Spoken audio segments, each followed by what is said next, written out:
Okay guys, welcome to Intellect Medicals. So today we are going to talk about pneumonia. So basically, by definition, pneumonia is an inflammatory condition of the lung which is characterized by inflammation of the lung parenchyma. In case anyone is wondering what parenchyma means, it simply refers to a functional unit of an organ, of which in this case we're referring to the alveoli, where gaseous exchange takes place. So the pathophysiology of pneumonia in a nutshell, basically what happens is that once the pathogen reaches the alveoli, alveolar macrophages are activated and they begin to produce cytokines. These cytokines will then activate other immune cells that will result into an inflammatory process. So once this inflammatory process begins, what will happen is that the surrounding alveolar capillaries will undergo vasodilatation and there will be local engorgement due to the hyperemia that occurs in that area. Then subsequently what comes in is that there will be extravasation of plasma into the alveolar space that causes the formation of an exudate within the alveoli. Yeah. Now, once this inflammation begins, not only does it lead to the formation of exudate, but it also further causes damage to the surrounding alveolar epithelial cells. Yeah. So the component of the exudate will be part of the bacteria which has elicited that immune response, some neutrophils, as well as desquamated epithelial cells. Yeah. So before I move on, I would like to talk about the stages of pneumonia, because basically it's easy to understand the pathophysiology of pneumonia just by understanding the stages. So there are 4 stages of pneumonia, and the first stage is the congestion stage. The second stage is the red hepatization. The third stage is the gray hepatization, and the fourth stage is the resolution stage. So basically what happens in congestion is what I've just explained initially as part of the pathogenesis. So it's all about alveolar edema due to the inflammatory process and the extravasation of plasma into the alveolar space. Yeah. So we move on to red hepatization. So when this inflammatory process persists, subsequently what happens is that there will be damage to the local capillaries surrounding the alveolar tissues where that inflammatory process is taking place. So that damage can cause seeping out of red blood cells into the exudate. Yeah. And due to the hyperemia again, so later on what happens is that the lung tissue will appear reddish and smooth, giving a liver-like appearance, which they refer to as red hepatization. Yeah. So in the gray hepatization, others would refer to it as the avascular phase. So in this phase, and it's important to also know that both red hepatization and gray hepatization, they occur 2 to 3 days after the congestion stage. Yeah. So basically what happens in gray hepatization is that there will be now enzymatic degradation. So the red blood cells in the exudate and some hemosiderin, which are part of the component of that exudate, begins to disintegrate. So once they begin to disintegrate, it's more like now there's this kind of reduced red blood cell supply in that area, which later on makes the lung tissue to appear grayish brownish, which they refer to as the gray hepatization stage. Yeah. So in the resolution stage, this is where now you have complete healing. So what basically happens is that there will be progressive enzymatic digestion of the exudate and these other components of the exudate. Yeah, so once they are degraded due to the biochemical reaction of the enzymes in the local tissues, what subsequently happens is that when an individual coughs, or some of it comes out, and part of it will be reabsorbed into the system, and the local alveolar macrophages tend to ingest part of it, bringing back the normal architecture of the lung tissue. Yeah, so that's it about the pathophysiology of pneumonia and the stages of pneumonia. So always remember there are 4 stages. Yeah.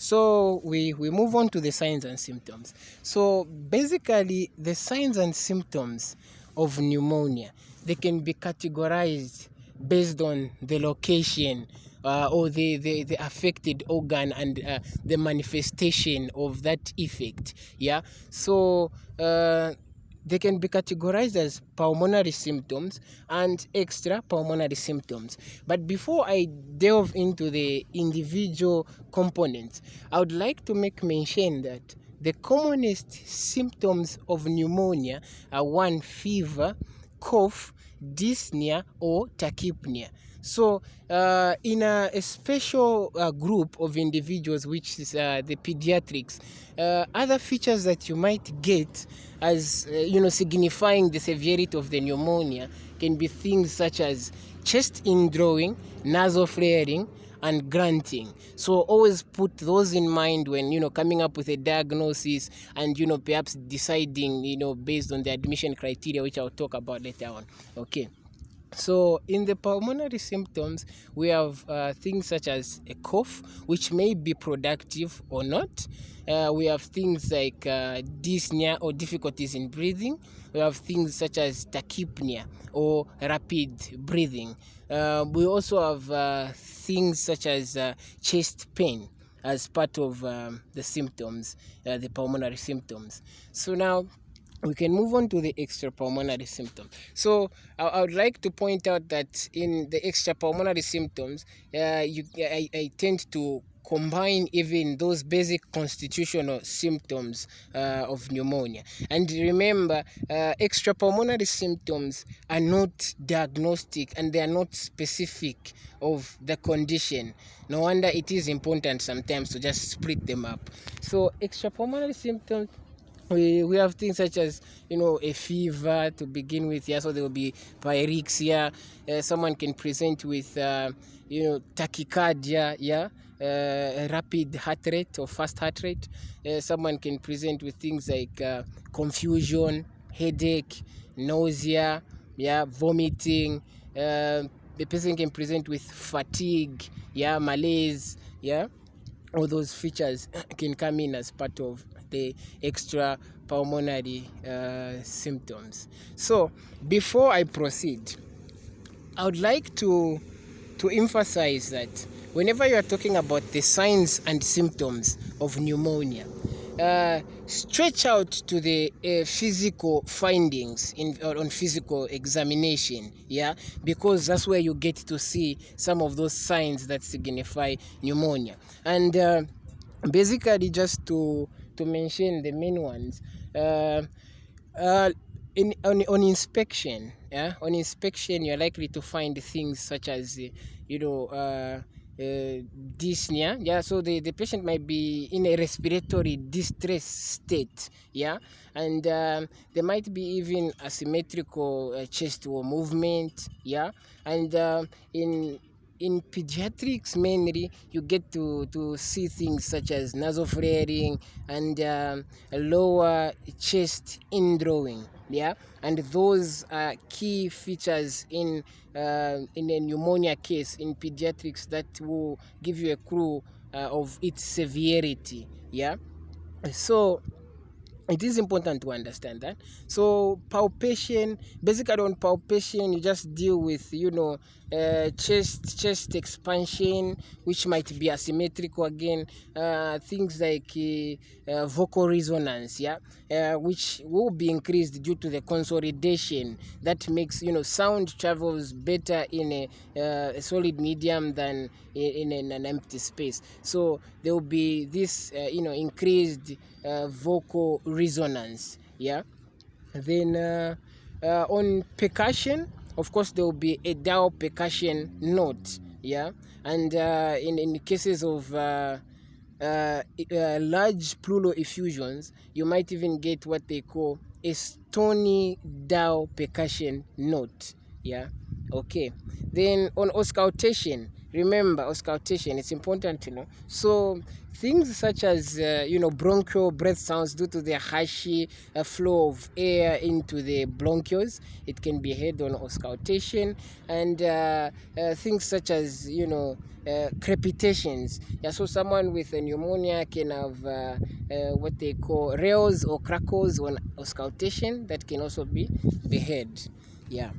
So try to understand those basics. It's important in your clinical examination, both exam wise and practical wise, when you're trying to come up with a diagnosis and how you can manage this such kind of a patient, yeah.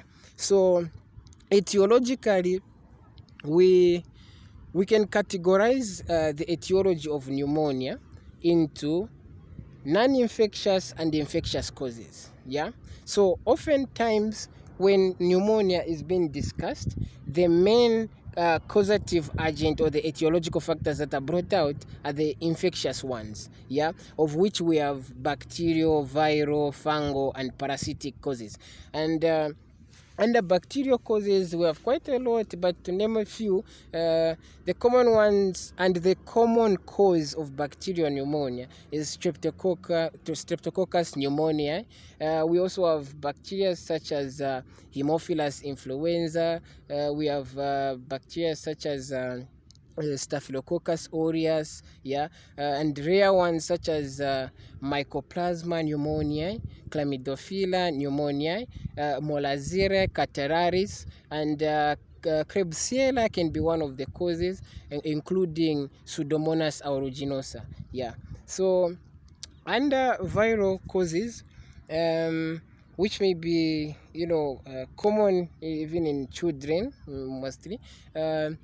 So the common viral causes of pneumonia are rhinovirus, influenza virus, coronavirus. Then we even have other viruses that can also cause pneumonia, such as the parainfluenza virus, the adenovirus, yeah. And it is also important to stretch out the fact that other viruses such as cytomegalovirus and herpes simplex virus, including measles virus, can also cause pneumonia. In the case of measles virus causing pneumonia, oftentimes it manifests as a complication of measles. In the herpes simplex, maybe someone would have had, let's say, a cutaneous kind of herpes, then later on they end up developing pneumonia caused by herpes. But this is common in the immune compromised individuals, yeah. Okay, so we can under fungal causes, we have things such as the Cryptococcus neoformans, yeah, and things such as Histoplasma capsulatum, which causes histoplasmosis. We have blastomyces, which causes blastomycosis, and we also have a PCP, like a pneumocystis jirovecii, which also causes a special kind of pneumonia that is common in the immune compromised individuals.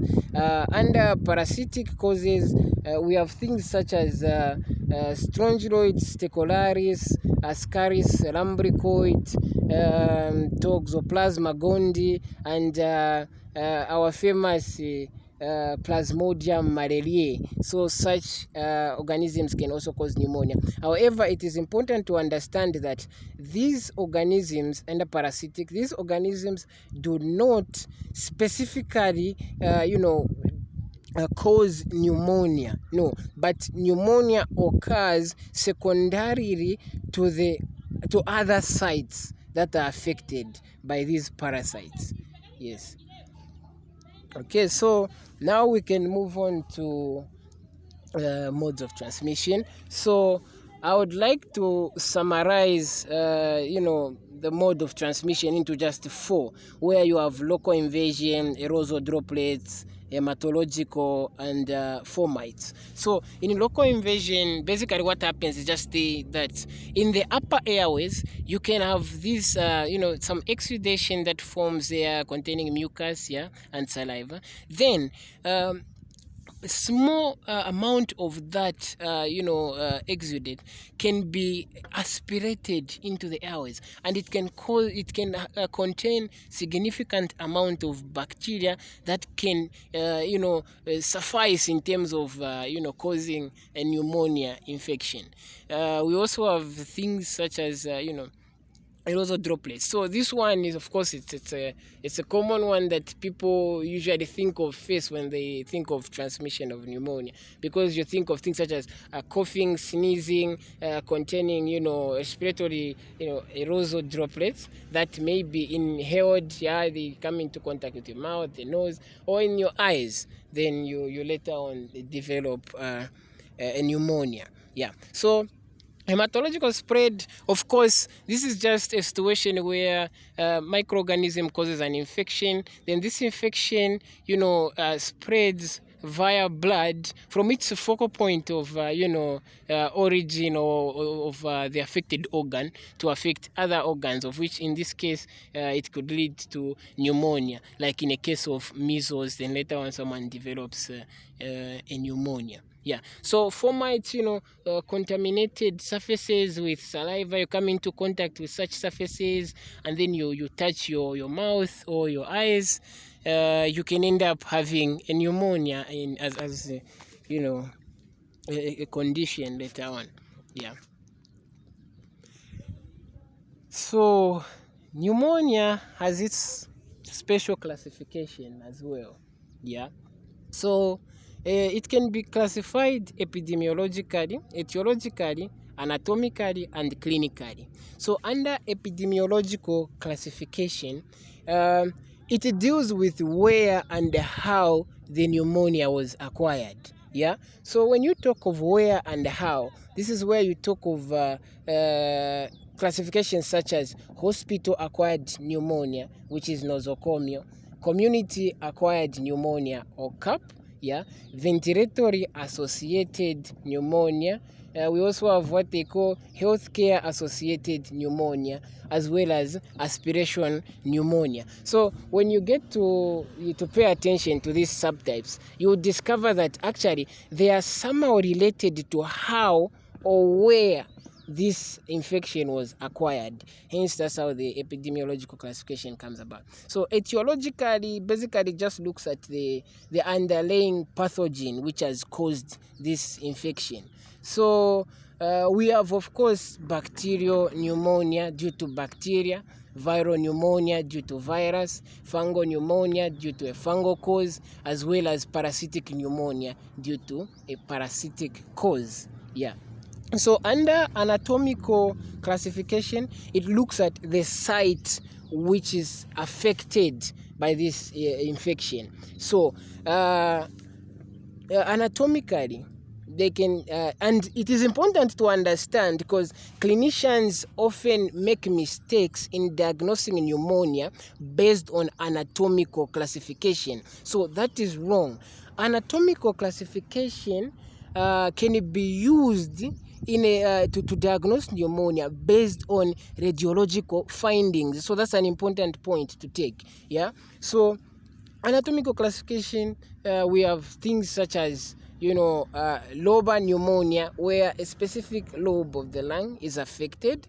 You have things such as bronchopneumonia, where there is massive exudation within the bronchi, which can later on spread to the alveoli. Yeah, so mainly the bronchioles are affected, and the exudation can even proceed to the alveoli. We also have what we call interstitial pneumonia, where the alveoli are not mainly affected, but the surrounding tissue, the interstitium of the lung tissue, is the one which is affected. And usually on radiography, this will appear like some sort of diffuse infiltrations, on an X-ray. So we move on to clinical. So of course, clinical classification of pneumonia is based on the presentation of individual symptoms, like based on severity. So under this classification, pneumonia can be classified as mild, moderate, severe, and very severe. However, it is important to also take note of the international management of newborn and child illness, because this module it deals with children that are basically under the age of 5, and based on statistics that were carried out by this same foundation, it was stated that pneumonia is actually one of the leading causes of death in children as well as the elderly, but this one mainly focuses on children.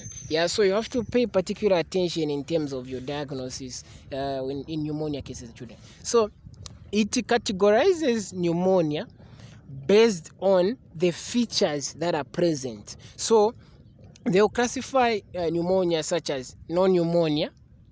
Maybe someone is not presenting with significant symptoms signifying pneumonia, or pneumonia, where maybe someone has a cough, or a cough and a fever, then pneumonia. And it also classifies it as severe pneumonia or very severe pneumonia, when any of the below features are there, but with cardinal features such as chest indrawing, nasal flailing, grunting, then they'll categorize it as severe or very severe pneumonia. And it also outlines the specific management, or the modalities of treatment based on which class you are dealing with. So it's also important to take note of that. Okay, so we move on now to complications. So complications of pneumonia, as usual, they can be grouped as pulmonary and extrapulmonary. So to name a few, under pulmonary complications, we have things such as pleural effusion, empyema, lung abscess, pneumothorax, and respiratory failure. You get that one.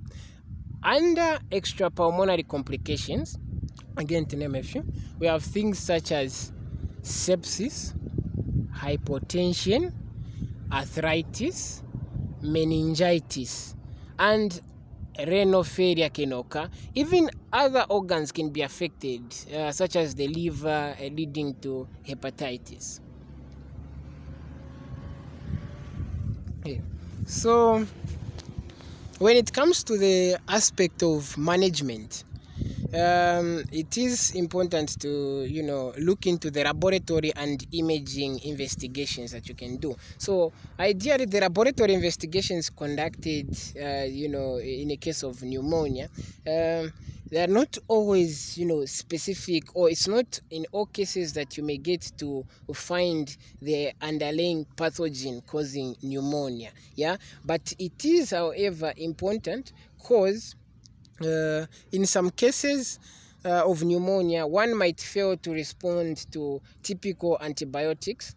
Then you do investigations and find that actually what this patient had was tuberculosis, which is also a cause of pneumonia, but because it is discussed separately, so it's not usually mentioned, but it's also a pneumonia on its own. So laboratory investigation include things such as ABGs, FBC, urea electrolytes. You can even do simple things such as pulse oximetry. Yeah, so uh, and blood cultures. So blood cultures and sputum cultures, they can also be done. And later on, you may even identify the underlying pathogen.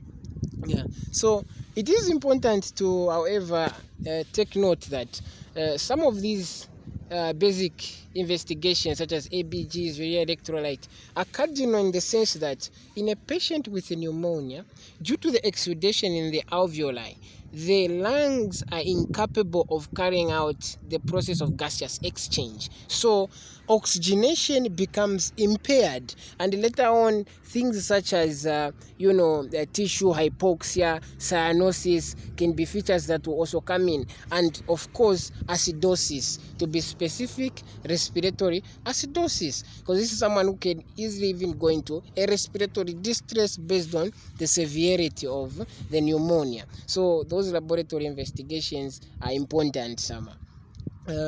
So the imaging investigations that can be done. So basically, a chest X-ray will suffice in terms of coming up with a diagnosis.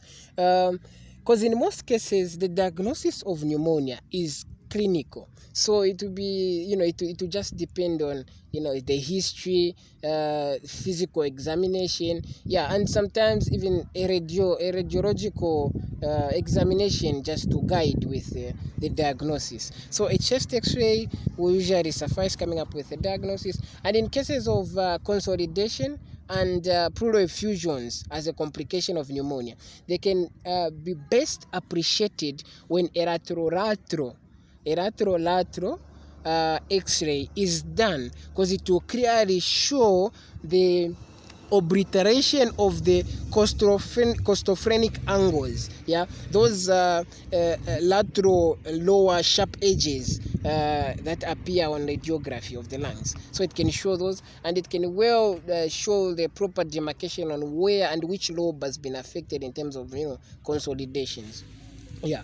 Other imaging investigations that can be done, it's CT scan, and CT scan can be an important investigation when treatment has been tried and there's no response to therapy. So it can serve as a good investigation to rule out other causes, things such as pulmonary embolism, which is a differential. Yeah. So such modalities, even malignancies, it can guide, but CT scan is very expensive. Not everyone can afford that, so X-ray will usually suffice. The other investigation which can be done, which is also bedside, yeah, which can also be done bedside, just like a chest X-ray and like CT scan, is an ultrasound.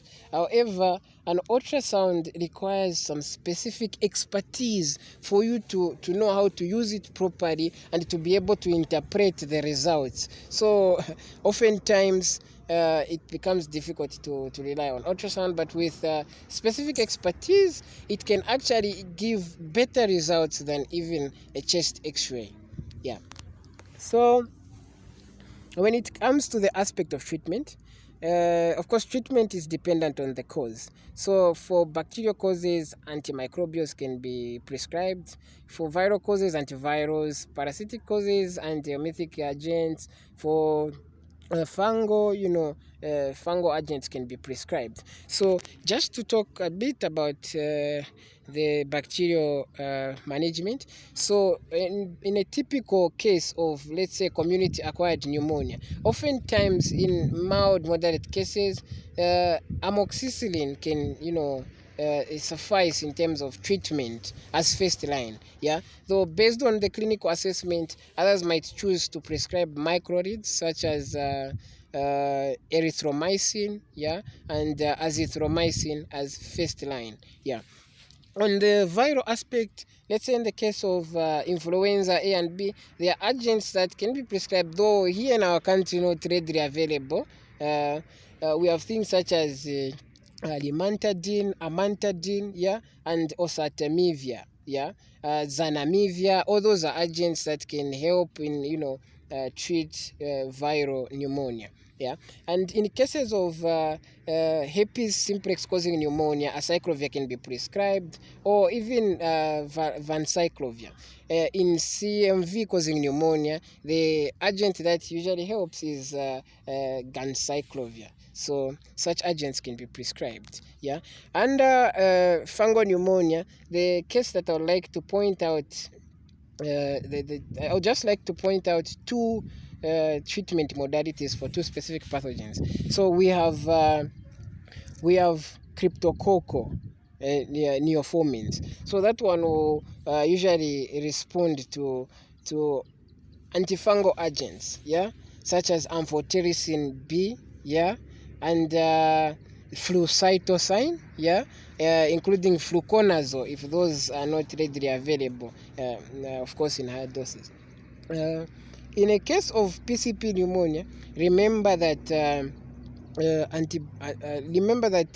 drugs such as trimethoprim with sulfamethoxazole are usually recommended. Yeah, if someone is allergic to sulfur drugs, you can prescribe pentamidine as an alternative. Yeah, and in some cases of pneumonia, corticosteroids also help in terms of management. Yeah.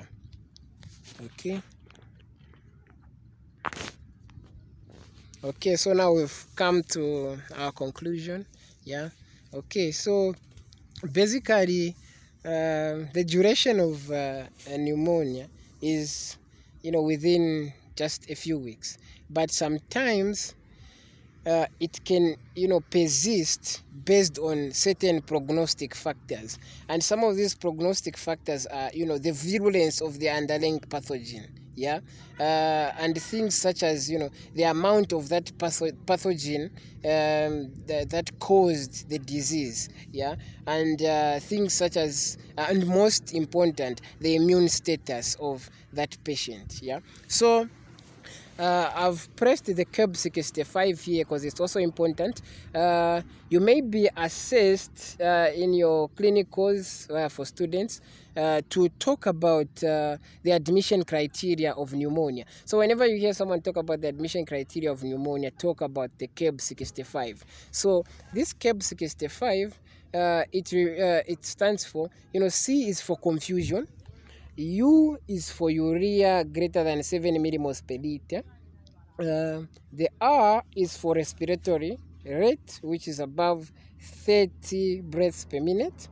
The B is for blood pressure, which is, systolic blood pressure of less than 90 millimeters of mercury, and a diastolic blood pressure of less than 60 millimeters of mercury. So each of these, and finally the age of 65. So someone who is 65 or above 65 is, one of the risk factors in terms of determining severities. Yeah, so each of these parameter carries 1 point. Yeah, so you can move from 0 to 1, yeah, 1 to 2, then 3 to 5, because when you add up, each carries 1 point, so when you add up they give you 5. So let's say from 0 to 1 it's outpatient management. Yeah, and 1 to 2 you can observe the client or do some follow-ups as you begin your management. Yeah, 3 to 5 admission. So that's just a tip.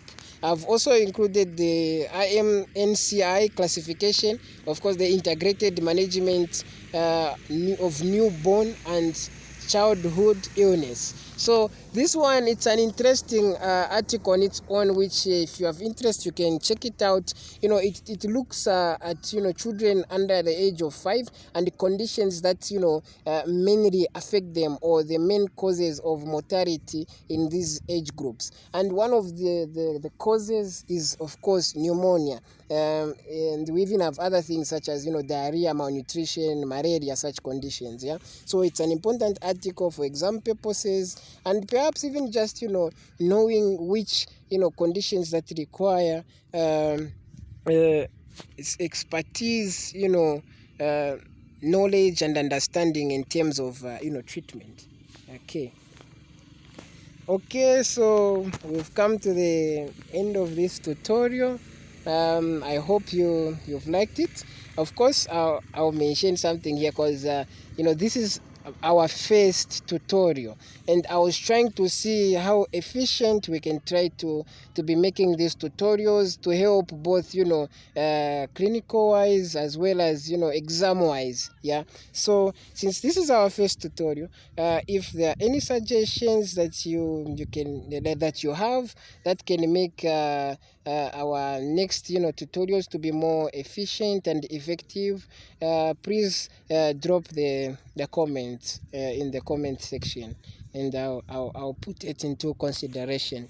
Okay, so thank you guys, all the best, stay blessed.